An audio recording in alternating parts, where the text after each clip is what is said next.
देखिए हम ये चैप्टर कर रहे थे, हमारा चैप्टर नंबर 7 था। चैप्टर नंबर 7 में जो आज हम टॉपिक पढ़ने जा रहे हैं, delegation। वो क्या है हमारे पास, वो है डेलीगेशन। सबसे पहला सवाल ये पैदा होता है कि सर डेलीगेशन किसे कहते हैं? Delegation means giving an authority, अपना कुछ काम दूसरे के हवाले कर देना। आपने बिजनेस स्टार्ट किया, आप अपने बिजनेस के क्या थे, सिंगल ओनर थे, आप सोल ट्रेडर थे, आप सारे काम को खुद देख रहे थे। जाहिर है वक्त के साथ साथ काम का बर्डन बढ़ता है, वक्त के साथ साथ बिजनेस एक्सपेंड होता है, बिजनेस ग्रो करता है। आप नई से नई ब्रांच खोलेंगे, तो it means you have to lessen your burden. इसको तो आपको अपना बर्डन लेसन करना होगा। आपने क्या करना होगा, अपना काम का लोड कम करना होगा। तो जाहिर बात है आप क्या करेंगे, किसी मैनेजर को हायर करेंगे, या फिर अपने लोगों में से किसी पर क्या करेंगे, अपना बर्डन पुट करेंगे, अपने लोगों में से किसी को डिफरेंट टास्क देंगे। तो सम टाइम हम क्या करते हैं, परमानेंट डेलीगेशन कर लेते हैं, पूरा एक काम किसी के हवाले कर देते हैं, हमेशा के लिए एक पोस्ट क्रिएट कर देते हैं। और सम टाइम ये होता है कि हम थोड़ा बहुत काम अपने वर्कर्स को कभी कभार दे रहे होते हैं। सर इसकी एग्जाम्पल दें, एक स्कूल है, उसमें एक प्रिंसिपल है, वो सारे काम को देख रहा है। तो एक तरीका तो ये है कि अगर कभी कभार काम का लोड ज्यादा हो जाता है, कभी कभार लाइक एग्जाम आया, काम का लोड ज्यादा हो गया, ठीक है ना, स्कूल में फेयरवेल का टाइम आया, काम का लोड ज्यादा हो गया, टीचर का एनुअल डिनर आ गया, काम का लोड ज्यादा आ गया। तो उस सूरत में क्या कर सकता है, वो जो प्रिंसिपल है, रेलेवेंट जो भी टीचर्स वगैरह हैं, उनमें से किसी को हेड बना दे कि भाई बैक हो रही है, स्कूल में कार्निवल हो रहा है, ये काम आप देख लें, ठीक है ना। एग्जाम्स हो रहे हैं, एग्जाम का सुपरवाइजर किसी एक को बना दे फॉर फॉर एग्जाम पर्पस, कि आप इस एग्जाम के काम को आप देखें। स्कूल में फेयरवेल हो रही है, किसी टीचर को हेड बना दिया, इंग्लिश टीचर को, उर्दू टीचर को, आप इस फेयरवेल को पूरा आप डील करेंगी और मुझे बताते रहिएगा, ठीक है। और कभी कभार ये होता है कि काम का लोड बहुत ज्यादा हो जाता है और परमानेंट बेसिस पे आपको कोई ना कोई बंदा चाहिए होता है।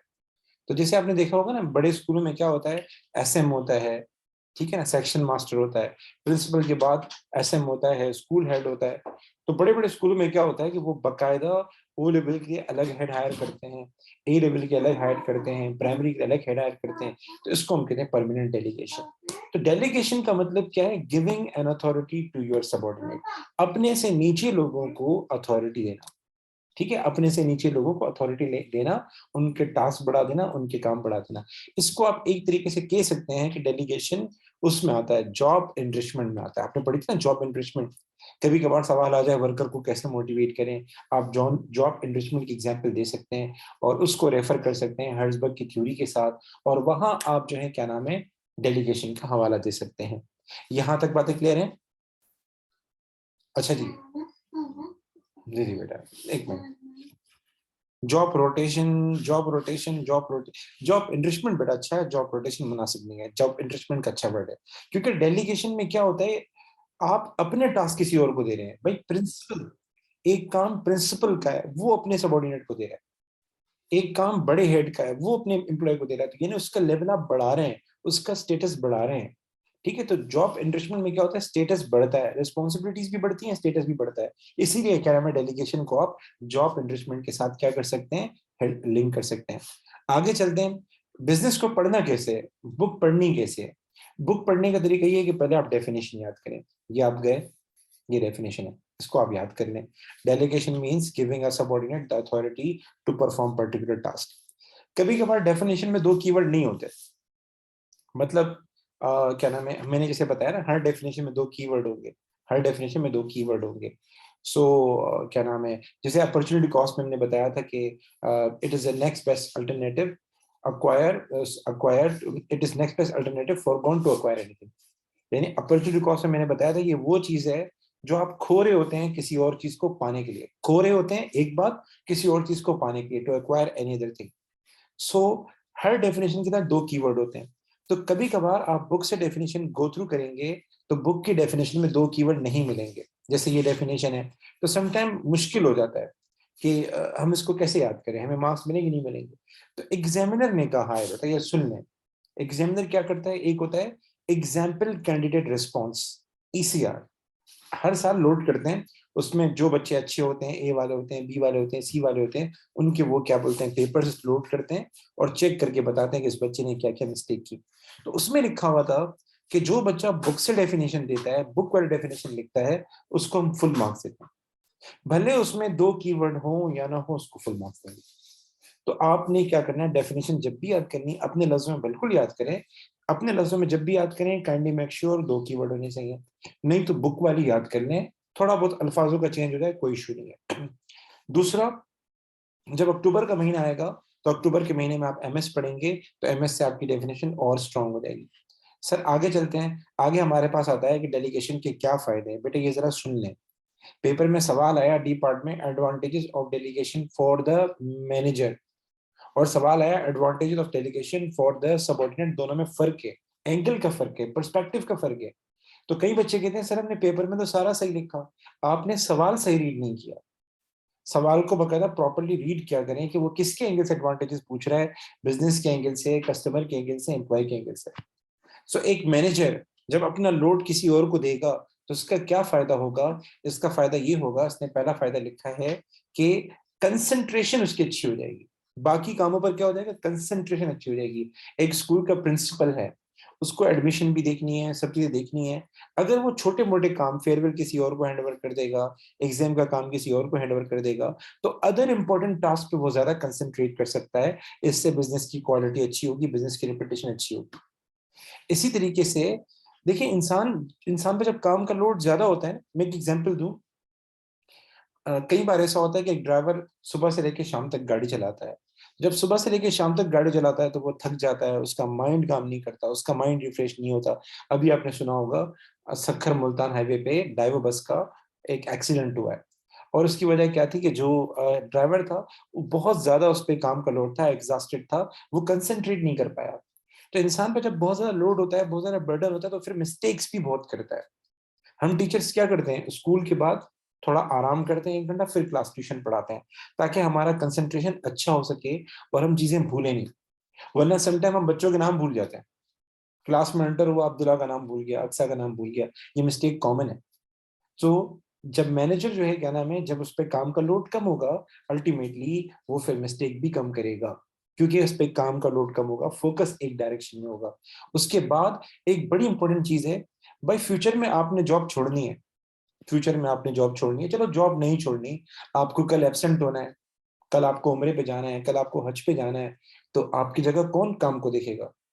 अगर आपने पहले से उसको प्रिपेयर नहीं किया, पहले से यानी प्रायर आपने प्रिपरेशन नहीं की, तो फ्यूचर में एक्सीडेंटली जब किसी बंदे को आप रखेंगे अपनी पोस्ट पे 2 महीने के लिए, 3 महीने के लिए, आप उम्रे पे जा रहे हैं, हज पे जा रहे हैं, आप कोरोना की वजह से बीमार पड़ गए, आपको डॉक्टर ने आराम को बोल दिया, तो किसी और को रखेंगे तो वो तो काम सही नहीं कर पाएगा, फिर तो इश्यू क्रिएट होंगे। तो we need to prepare someone for future, हमें किसी न किसी को प्रिपेयर करना है। तो उसका तरीका कार क्या है, आप छोटे मोटे टास्क डेलीगेट किया करें किसी न किसी को, और उसको असेस कर लें। अगर वो अच्छा है, अच्छा काम कर रहा है, तो फिर फ्यूचर में प्रमोशन के लिए आप उसको कंसीडर कर सकते हैं। तो एक असेसमेंट टूल भी है, कंसंट्रेशन बेहतर हो जाती है, दूसरा बात मिस्टेक नहीं करेगा मैनेजर, और मैनेजर अपने स्टाफ की परफॉर्मेंस को असेस कर सकता है, और फ्यूचर में सैलरीज बढ़ानी है, फ्यूचर में प्रमोशन करनी है, फ्यूचर में कोई भी मोटिवेशन के बारे में सोचना है, तो वो उसके बारे में उस चीज को कंसिडर कर सकता है।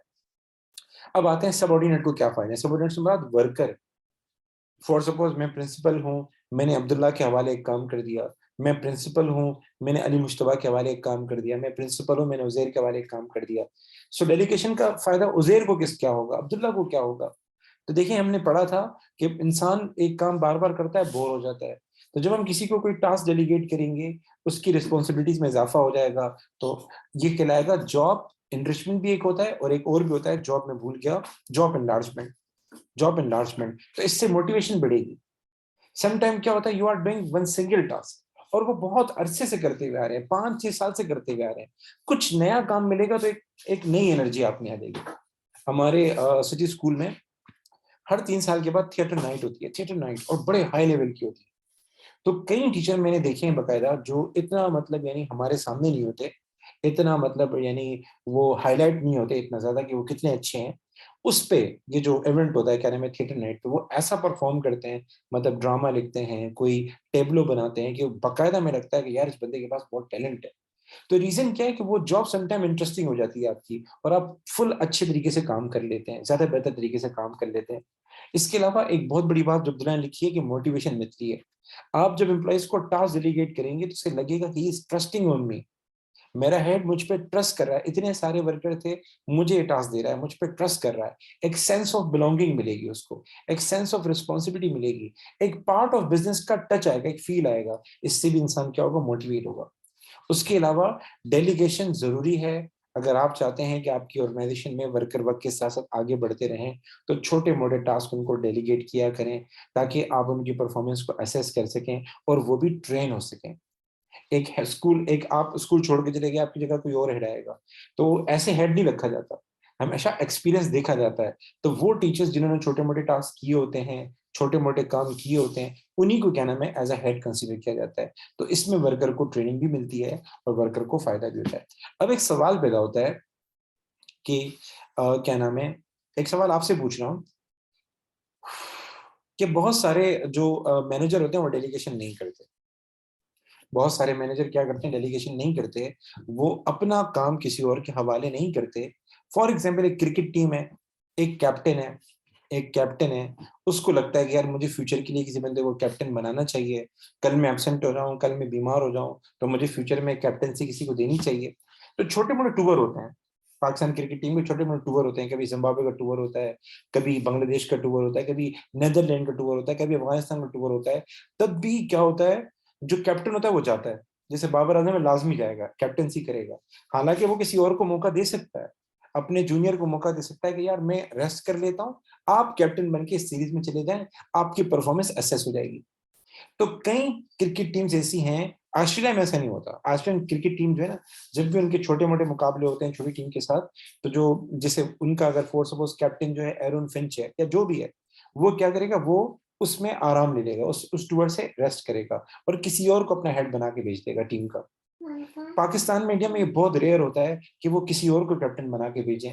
ऐसा क्यों होता है कि जो कैप्टन होता है वो रिलेक्टेंट होता है किसी और को मौका देने के लिए, किसी और को अपॉर्चुनिटी देने के लिए? इसके पीछे क्या रीजन हो सकता है? फॉर सपोज मैं टीचर हूँ, मुझे किसी वजह से उम्र पे जाना है, मैं किसी और को रेफर कर सकता हूँ कि भाई चलो एक महीना मेरी जगह वो क्लासेस ले ले। लेकिन कई टीचर ऐसे करते हैं, भाई हम ऑनलाइन पढ़ा लेंगे, या हमारे पीरियड जो एंगेज कर लेना, हम बाद में आके खुद पढ़ाएंगे, किसी और को मौका नहीं देते, किसी और को अपना टास्क डेलीगेट नहीं करते। ऐसे क्यों करते हैं? लेट नाइट तक काम करेंगे फिर भी डेलीगेट नहीं करते, क्या जहन में आता है? सर क्योंकि उनको लगता है कि उनकी जगह कोई और ना ले ले।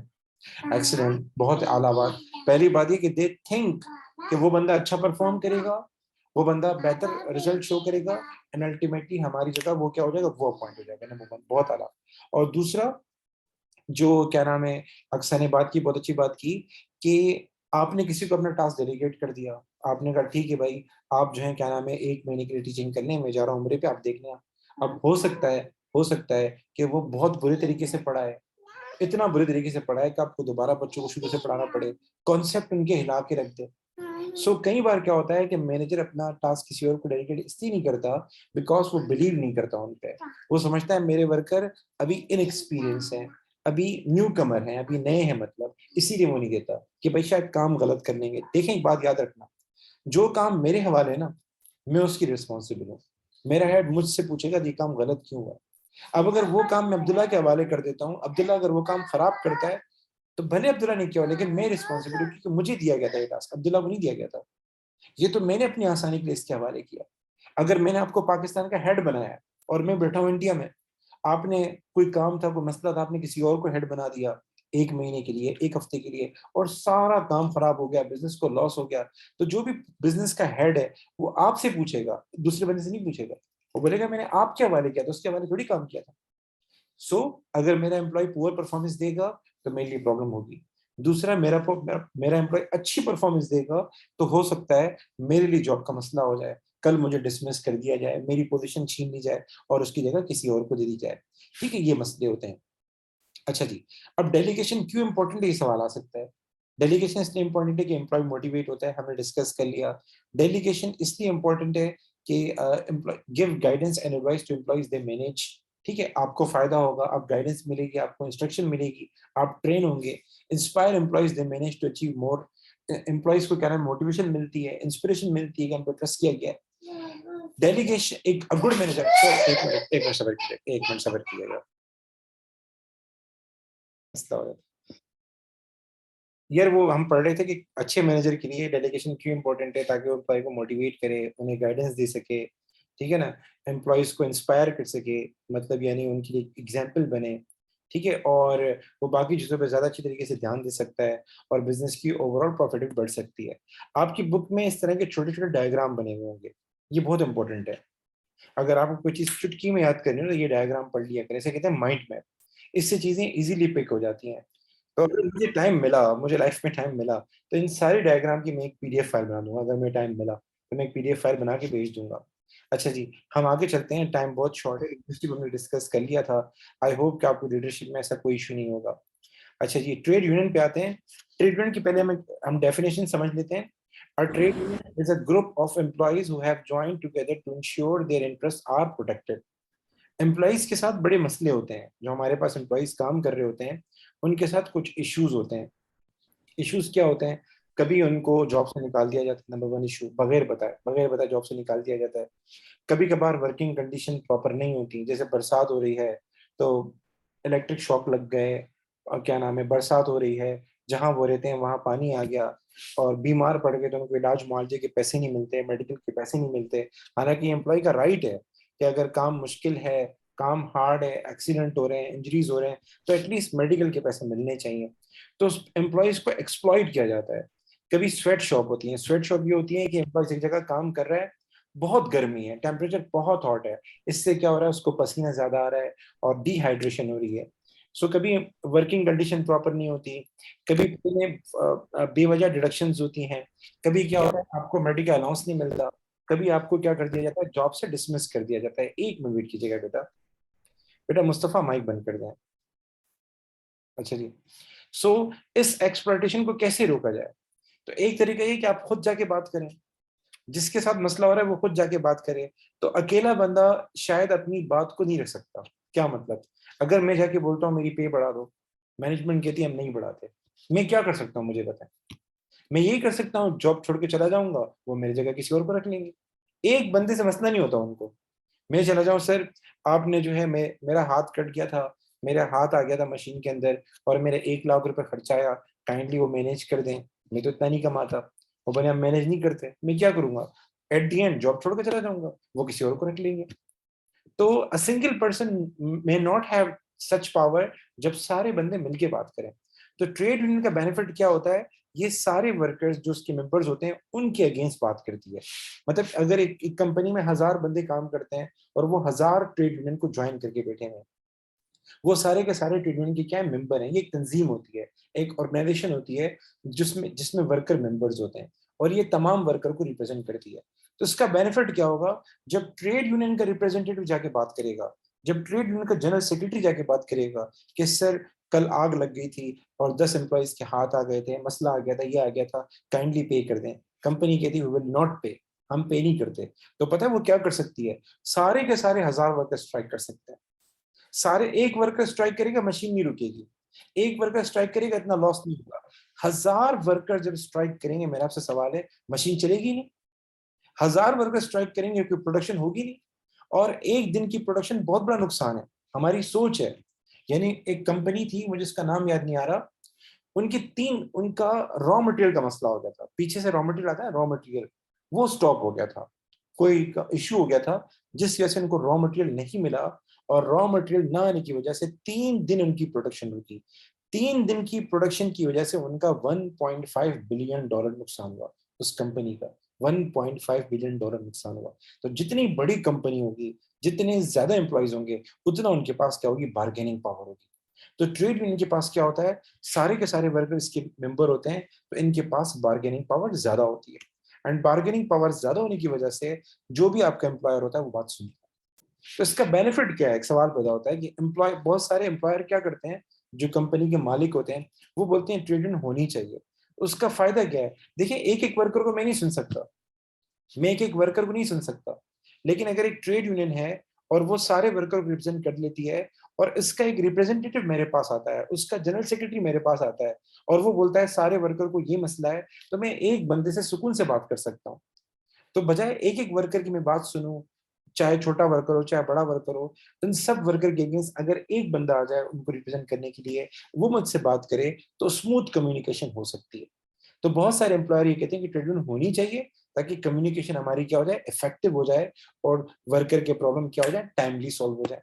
ठीक है, बहुत सारे बिजनेस प्रॉफिटेबल होते हैं, अच्छे जा रहे होते हैं, तो वो चाहते हैं हम वर्कर की बात सुने, तो वो ट्रेड यूनियन को प्रमोट करते हैं। तो ट्रेड यूनियन के फायदे क्या हैं, ये आप देख सकते हैं। एडवाइस इफ अनफेयरली ट्रीटेड, क्या मतलब, अगर आपको निकाल दिया गया जॉब से, अगर अनफेयर डिस्क्रिमिनेशन की गई, मतलब प्रमोशन करनी थी, चांडियों को प्रमोट कर दिया, सुमरों को प्रमोट कर दिया, बालाज को प्रमोट नहीं किया, बलोची है, पठान को प्रमोट नहीं किया, पठान है, ठीक है ना, और राजपूत को प्रमोट नहीं किया, ये पंजाबी है, ये अनफेयर डिस्क्रिमिनेशन है। आपने किसी बंदे ने छुट्टी की, किसी बंदे ने छुट्टी की, उसका कोई रिलीजियस इवेंट था और उसका राइट था, गवर्नमेंट ने ऑफ रखा हुआ था सारे मुस्लिम के लिए, आप उसने छुट्टी की, आपने जॉब से निकाल दिया। तो इस तरह की जो अनफेयर ट्रीटमेंट होती है, हम आगे सीखेंगे क्या क्या होती है। इसमें क्या नाम है, ट्रेड यूनियन आपको आपको आपके लिए लॉ सूट में भी जाती है, केस भी फाइल करके देती है, और आपको एक प्रॉपर तरीके से क्या नाम है गाइड भी करती है कि क्या होना चाहिए। ट्रेड यूनियन की वजह से कंडीशन इंप्रूव हो जाती हैं, कॉन्ट्रैक्ट ऑफ एम्प्लॉयमेंट में बहुत सारी अच्छी बातें आ जाती हैं जो कि वर्कर को मिलनी चाहिए थी। Employment if there is a close shop, इसका क्या मतलब है, कुछ एक क्लोज शॉप उस ट्रेड यूनियन को कहते हैं, बहुत सारी कंपनी कहती हैं कि you should be a trade union member else we will not provide your job. बहुत सारी कंपनीज कहती हैं आपको ट्रेड यूनियन का मेंबर बनना पड़ेगा, अदरवाइज हम आपको जॉब नहीं देंगे। ये इसीलिए ताकि कम्युनिकेशन इफेक्टिव हो।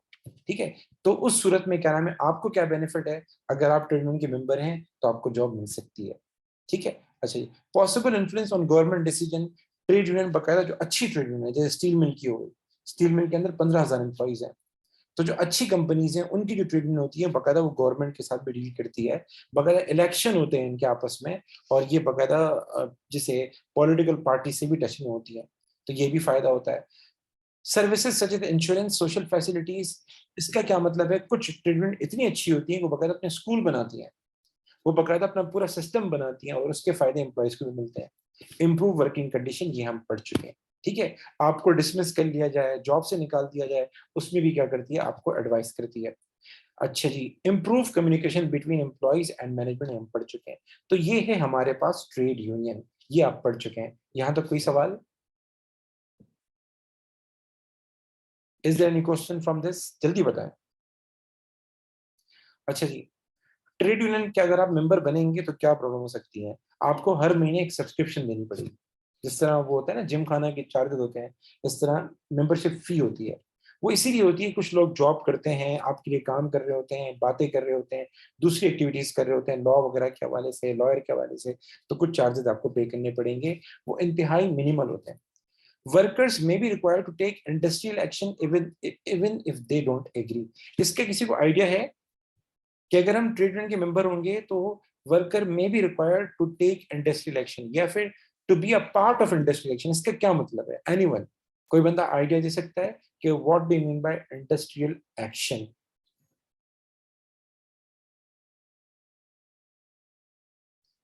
चलिए जी, मैं बता देता हूँ। ये जो स्पेसिफिक टर्म है इंडस्ट्रियल एक्शन, ये मैं हाईलाइट कर देता हूँ, इसका क्या मतलब है। इंडस्ट्रियल एक्शन किसे कहते हैं, देखिए, अगर आप वर्कर की बात नहीं मानेंगे, अगर आप ट्रेड यूनियन की बात नहीं मानेंगे, तो ट्रेड यूनियन क्या कर सकती है, तो ट्रेड यूनियन बहुत सारे काम कर सकती है, उसमें से एक काम होता है फुल स्ट्राइक। क्या काम होता है, full, FULL, full, full strike. Full strike किसे कहते हैं, कि सारी की सारी क्या नाम है, जितने भी वर्कर्स होंगे वो कल स्ट्राइक करें। अब उसका नुकसान क्या होता है, देखें, जब सारे के सारे वर्कर स्ट्राइक करेंगे तो कुछ लोग डेली वेजेस पे काम करते हैं, मतलब उनको डेली बेसिस पे वेज मिलती है। अब नुकसान क्या होगा, जाहिर है आप ट्रेड यूनियन के मेंबर हैं, अब 1,000 लोग हैं, 1,000 लोग मेंबर हैं। अब इसके लिए बकायदा वोटिंग होती है, ऐसे नहीं होता। जब भी ट्रेड यूनियन ये डिसाइड कर लेती है कि हमें स्ट्राइक करनी है, तो वोटिंग होगी। वोटिंग में 50% लोगों ने कहा कि होनी चाहिए स्ट्राइक। अब हमने कल स्ट्राइक कर दी। अब जाहिर है जो वर्कर, जितने भी वर्कर है, सबको बात माननी पड़ेगी। अगर सब बात नहीं मानेंगे तो फिर आगे जाके उनको प्रॉब्लम होगी, आगे जाके फिर वो ट्रेड यूनियन के मेंबर नहीं होंगे और उनको फिर नुकसान होंगे। तो बहुत सारे वर्कर ऐसे होंगे, उनको वेज चाहिए होगी उस दिन की। बहुत सारे वर्कर ऐसे होंगे जो ये चाहते होंगे कि भाई हड़ताल कल नहीं होनी चाहिए, क्योंकि हमारी रोजी एक दिन की चली जाएगी, हमारा एक दिन का वेज चला जाएगा। लेकिन क्या है, 50% वोटिंग लोगों ने हक में दिया है, फेवर में दिया है, आपको बात माननी पड़ेगी, वरना आप फालतू में गंदे हो जाएंगे, फालतू में आप हाईलाइट हो जाएंगे और सारे वर्कर आपके अगेंस्ट हो जाएंगे।